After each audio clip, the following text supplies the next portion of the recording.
Thank you very much for having me today. We come together at an important moment in our nation's history. If the past few years asked us to observe a changing world, today we are called on to make decisions that will define our next decade, if not our century. Not only in how we tackle the COVID-19 crisis, but how we efficiently and effectively transition to the much larger and potentially much more dangerous challenges of the rise of China and climate change. These problems will tax our wallets and our equipment, but more so they'll tax our minds. We will need changes in both what we think and how we think. We will be required to weigh unknown and possibly unknowable issues of significance, to balance risk and opportunities in ways we have rarely had to outside the crucibles of war. These calculations will depend upon a firm understanding of who we are as a people and the landscape on which we live. I worry that we lack this understanding. The terrible bushfires over the summer showed gaps in our knowledge of this continent and the tools required to protect ourselves. Our people were brave, our communities strong, but for far too many, for far too long, it was treated as just another summer burn-off that old ways and old mindsets could handle. Today's coronavirus emergency presents a similar concern. There has been serious preparation over multiple decades for a crisis just like we're in today, and the government has generally responded well. Yet it took us all too long to realise we were in an emergency and to shift to the new reality. How might we gain this ability to shift our understanding, to deal with the fundamental uncertainty of a changing world, and realise when a fire is not just a fire, a virus not just a virus? To help answer this question, I take as my inspiration in today's talk a man I am sure familiar to many of you, the late John Boyd, a US Air Force fighter pilot. Boyd was among the greatest strategic minds of the 20th century. He had many ideas, but in today, I want to use his well-known concept of an OODA loop. I will concentrate on the first two steps, observe and orient. It is for those in office to decide, and for those of you in uniform to act. In recent years, you have no doubt sat through dozens of speeches which began by observing the world is more uncertain and more difficult than ever before. To the degree these claims have merit, why is there such uncertainty? It is not because we lack information. We have more information, from raw data to thoughtful reports, than ever before. Nor is it a question of the resources to analyse and understand our world. Australia's intelligence community has more than tripled this century and now involves over 7,000 people, while the Department of Defence has 64,000 in uniform and 16,000 in suits. In 1938, the oft-compared year of comparison and a moment of uncertainty, we had only 10,000 in uniform, and Defence had just 57 public servants. Today's challenge is instead one of trying to put the information together in ways that contribute meaningfully to our security. How can we observe that which is important and which we must incorporate into our wider worldview? One challenge is to simply trying to accumulate facts which support a pre-existing worldview. Too many who speak about security in Asia today include a simple laundry list of China's sins, from islands in the South China Sea to the camps in Xinjiang, as if their meaning for national strategic policy was obvious. Or they repeat that the US has defied its critics in the 20th century and is sure to do so again in the 21st. The observing step in the OODA loop requires an effort to search for and think about what does not fit our assumptions. Donald Trump's election in 2016 was such a disconfirming fact. It showed that the US population was not as committed to being the indispensable nation as Australia had hoped. It showed that many Americans resented the costs they had paid, and they saw allies as debtors to DC and not as friends who had banked favours. But how many of us had observed these quite visible insights about our dear friend and ally before the election? Not that we should make the unexpected the foundation of our observing efforts either. Much of the nonsense about black swans, and in Australia almost all swans are black, reflects a lack of knowledge or care for history. It is the product of statisticians who have decided that where reality does not fit the model, it is reality that's at fault and therefore unknowable. The coronavirus pandemic is not an unknown or unpredictable black swan. It is one of multiple disease outbreaks this century, and human history is replete with others. It has always been a question of when, not if, such a virus would spread in our globalized world. The Chinese Communist Party knew of this outbreak in early December, the world by early January. But how well did we observe it? Often the hardest things to observe are what seem most obvious. China has been growing for decades, and the climate has been heating up over an even longer period. What these mean for Australia is, however, unclear. Too often, when facing such a vast issue, there is a temptation to import the frameworks of others. Many in Australia view these issues through primarily American eyes. They worry about strategic competition as if it mattered most who was atop the global greasy pole rather than how power and order will operate in our immediate region. Often the hardest things to observe are those which seem most obvious. China has been growing for decades, and the climate has been heating up over an even longer period. What these mean for Australia is unclear. Too often, Australians tend to look at these issues through American or European eyes.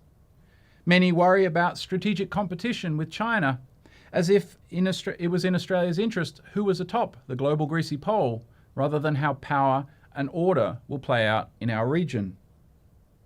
Likewise, climate change is not about specific global CO2 levels, but how this sunburnt country can manage, mitigate, and reverse the harmful effects already occurring.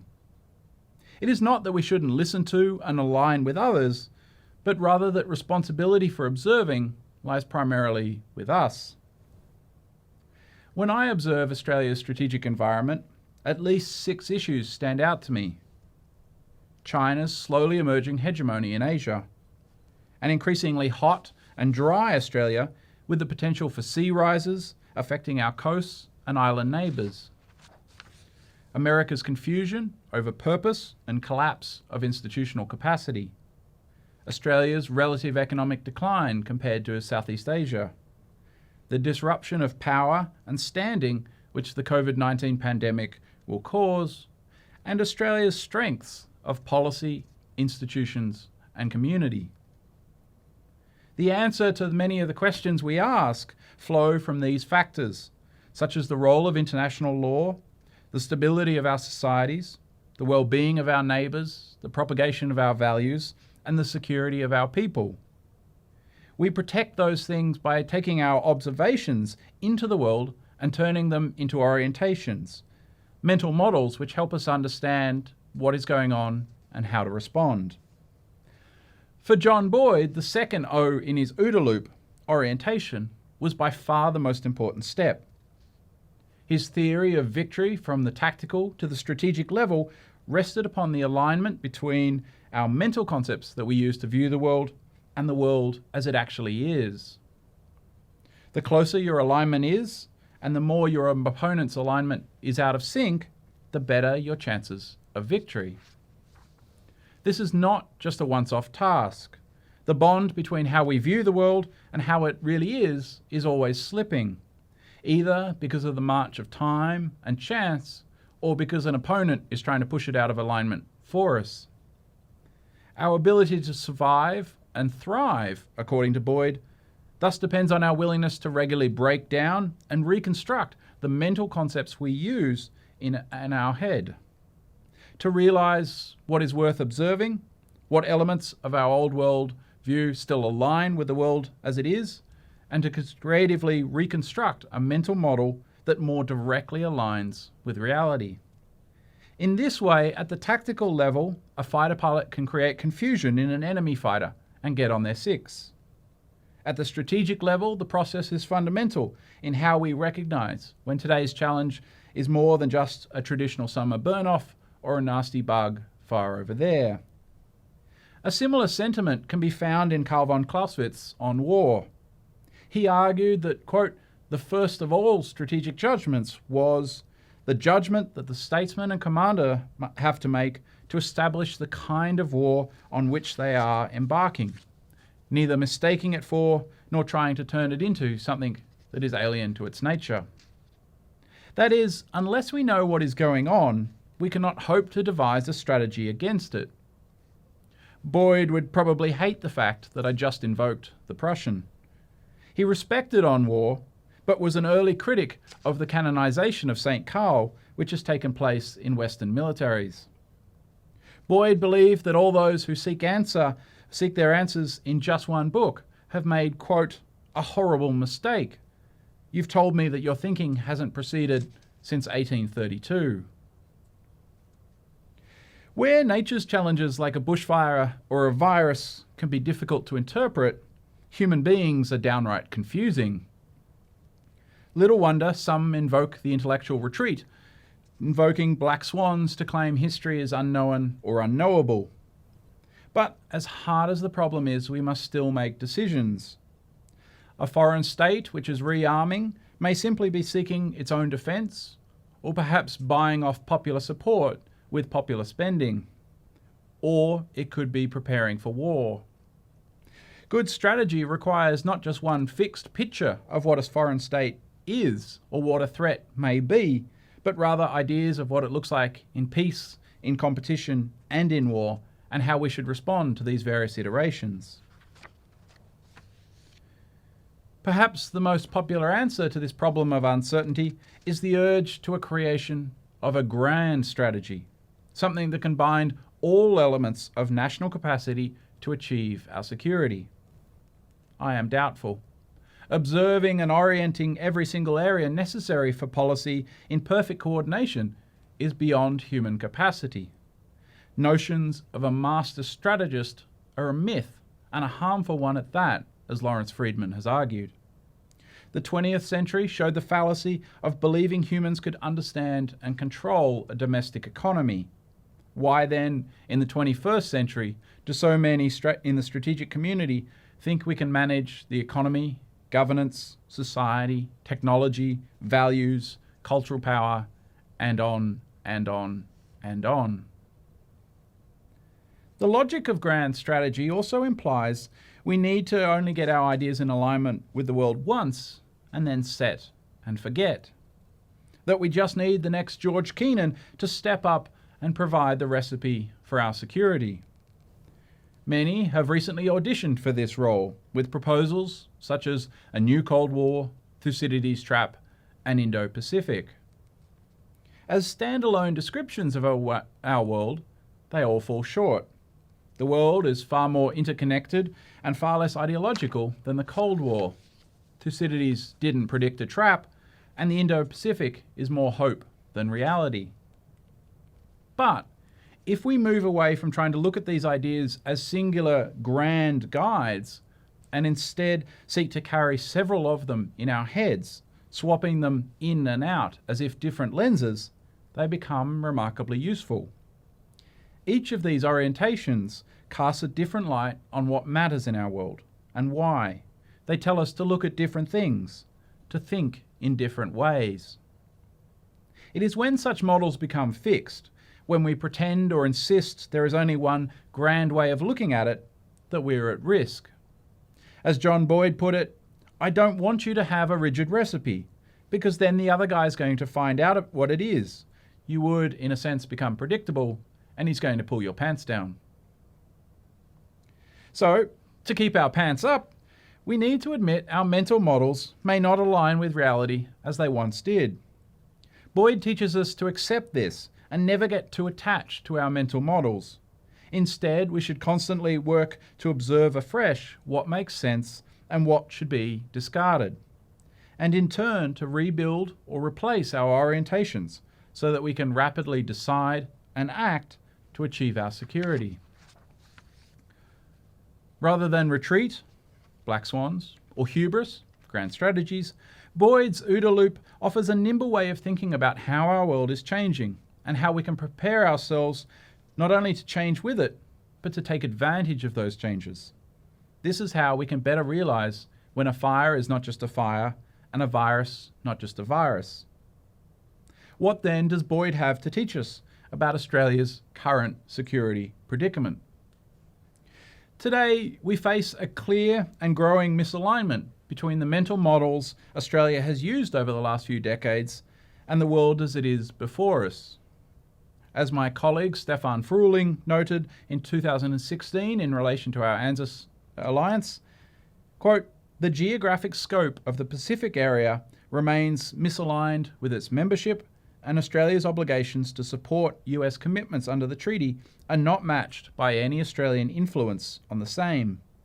Moreover, it remains uncertain how the rise of China can best be met, especially with military force. Australia and the United States allies have not developed a strategic concept providing the politically endorsed joint approach to the use of force." End quote. After having spent the last few months living in Washington, D.C., I would put it even more strongly.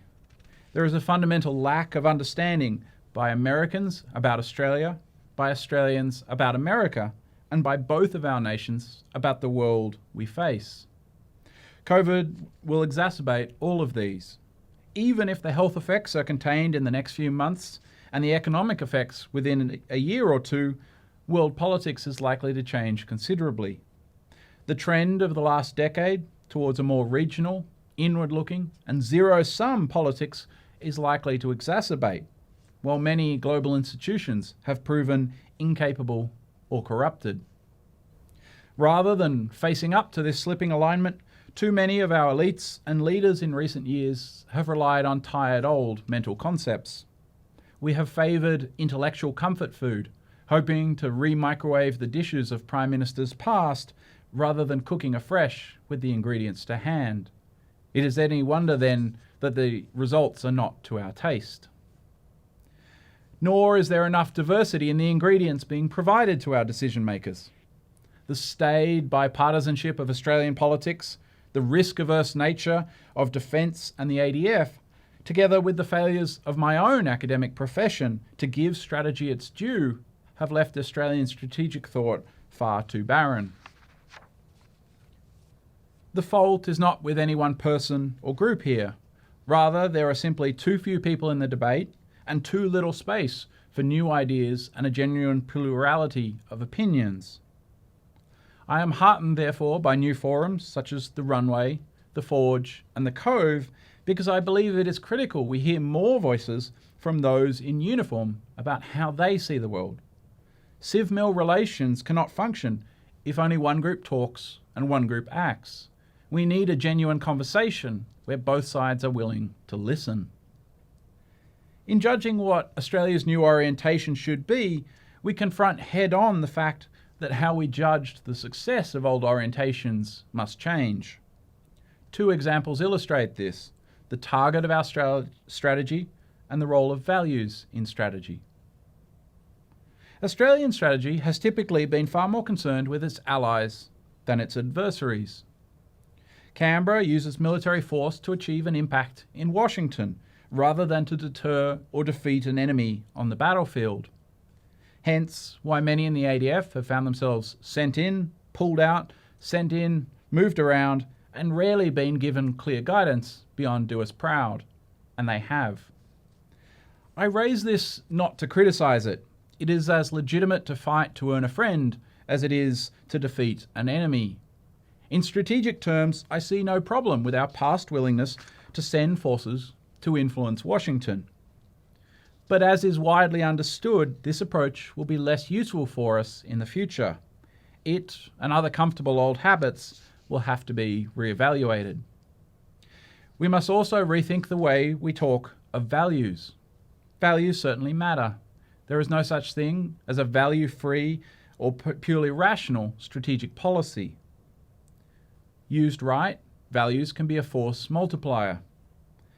But much of our invocation of values occurred as a way to bind our allies closer. We appeal to the sentiments of kinship with the British and Lady Liberty with the Yanks. But values are hard to turn into strategy, particularly for a country of our size. They don't neatly align with political objectives we might use military force to protect or achieve. It is difficult to prioritize and assign weight to them. In this fallen world, there are too many instances of our values being broken. One way we've tried to feel some sense of progress on this issue was to support America when it undertook values-led action, such as Iraq in 2003. But that kind of action, both in support of the ally and support of the values the US at that moment thinks important to pursue, will be far less viable or worthwhile to Australia in the future. So what might a successful orientation look like? If we follow Boyd in believing that we need to regularly revise and adapt our orientations, how do we avoid the trap of relativism, of anything goes? While Boyd was scornful of the dead Prussian Clausewitz, he really was onto something on this central challenge. If our mental models at the strategic level are to be meaningful, they must identify clear political objectives we want to achieve. Only then can military means be clearly aligned. Far too often the West has failed to identify its political objectives, leading to inconclusive, everlasting conflicts which aim at not quite victory, not quite defeat, uncertain of just what we want. From this, it follows we need to shake up our idea of strategy as an attempt to build a single model, especially if this model is to be both grand and involving whole-of-government coordination. That may work at certain times, but to deal with an environment like ours, with the diversity of challenges, we need a diversity of responses. We need more voices, more views, more debate, and more effort to see these ideas as different lenses that we may pick up to see the world in different ways. Some orientations are microscopes, some reading glasses, some binoculars, some telescopes. The first of all strategic judgments, according to Clausewitz, is about deciding what lens is right for what situation. And we need to not simply lock in temporarily successful models, but be ready to swap them out and reach for others to adjust to changing circumstances, to help us see when a fire is not just a fire, a virus not just a virus. We should therefore be willing to adjust to a changing world, of great power competition accelerated through non-traditional security challenges such as diseases. But it would be a mistake, Boyd warns us, to pause there. We should not lock in this new framework as any more enduring than the one it just replaced. We should ever be looking out for how it may be changing again. Competition moving into something much worse. Hard military questions coming to the fore instead of human security, or fleeting opportunities for peace and a way out of the spiral of conflict. We must not fall in love with our mental models. Second, we need to think about how to ensure our orientations towards the world match Australian interests and Australia's strategic personality. We must be much more careful in our observation and translating our insights into mental models that fit who we are, fit where we are, and fit what we want into the world.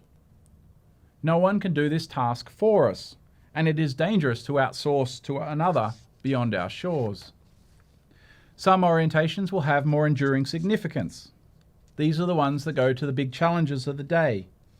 Pandemics are scary, but the worst-case scenarios of climate change or a war with China will look far, far worse. We need to maintain a perspective that helps us prioritize and sort. We will need to be better at saying what we won't do during peace times so that we can build up the spare capacity to roll out a clear and powerful response rapidly when a crisis begins. That may mean less overseas deployments, changes in acquisition, and, as is already emerging, a stronger focus on mobilization as a core responsibility. Orientations that last will reflect those elements of our strategic position that last: our people, our way of life, and our geography. Our strategic thinkers must pay far more attention to the people who are to be defended and the landscape on which we live than they have in the past. If we are prepared to listen, our geography poses vast paradoxes that we will need to be able to answer. Our answers will change over time, but the tensions will not abate. Most Australians live in the south and east of the country, yet state-based threats are likely to come from the north and northwest. How much do we value the benefits of location, family, and amenities against the challenges of logistics, time, and distance? We know that the defence of Australia cannot begin with simply defending Australia. We cannot wall off the beaches and hope the world backs away. But where do we draw the line to achieve the most security without overloading our capacity? We've often set this line far from our shores, claiming, in the words of the former Prime Minister Robert Menzies, that peace is indivisible. To my mind, the 2016 Defence White Paper is quietly radical in its firm boundaries of the Indo-Pacific as the outer limits of our concern. Of course, this still claims as a core interest over 30% of the world's surface for a country with 0.3% of the world's population, but it's at least an acknowledgement of limits. Australian strategy for much of its history has regarded ourselves as an island, focusing on the sea-air gap and expeditionary operations to achieve security. Yet, we are also a continent, one of vast scope and difficulty traversing that may offer unrivaled means of deterrence. We have not done nearly enough to think through how this distance may work for us rather than being our tyrant. And we need finally to pay far more attention to the way others see Australia in their orientations. How do the great and powerful nations think about our continent? What do they want us to do? How might they seek to present a threat, to coerce or change our behaviour? To run through the OODA loop without paying attention to what the adversary is doing is like playing chess without looking at the other side's pieces. It simply can't work. To sum up, to tackle an uncertain world, two kinds of responses have been popular. The grand strategy, which attempts to cower the unknowable, and the black swan, which is cowered by the unknowable. Neither approach is satisfying. John Boyd, a maverick US Air Force fighter pilot, however, offers us another way. Boyd's OODA loop, observe, orient, decide, act, shows how to continually attempt to think about how well our mental models align with our uncertain world and find ways to improve our situation. The key to survival for Boyd was to quickly move through this model and do so again and again. In that way, we are better aligned with reality, able to respond to challenges, and able to seize advantage against those who would do us harm. We in Australia are well placed for this kind of agility. Handling change is what democracies do best. We change and we change and we change. If a leader doesn't change, we throw them out for one who will. Authoritarian systems cannot change. They may have occasional tactical guile, but largely they are stuck with their orientations. In these societies, if those out of power challenge their orientations, they are declared traitors and jailed. While those in power in authoritarian societies are unable to change orientations without risking a broader loss of confidence, rebellion, and ending up on a hangman's noose. The more authoritarian the system, the less they can change in the name of alignment with reality. Over the last 2 decades, the new authoritarians have surprised us by seeking the initiative and pushing change. It is time for us to push back, to seek to push their mental models out of alignment while updating ours faster and better than they can hope to manage. While there are difficult questions of money and equipment, the most important element is strategic. Our ability to think afresh about the world before us and to change it and shape it in our interest. I am reminded here of Abraham Lincoln's 1862 message to Congress. Quote, "The dogmas of the quiet past are inadequate to the stormy present. The occasion is piled high with difficulty, and we must rise to this occasion. As our case is new, so we must think anew and act anew. We must disenthrall ourselves, and then we will save our country. Lincoln, by dint of genius, could think anew by himself. Today, we mere mortals can draw on tools such as John Boyd's OODA loop to help us rise to the occasion of our time and save our country. I am confident we will. Thank you.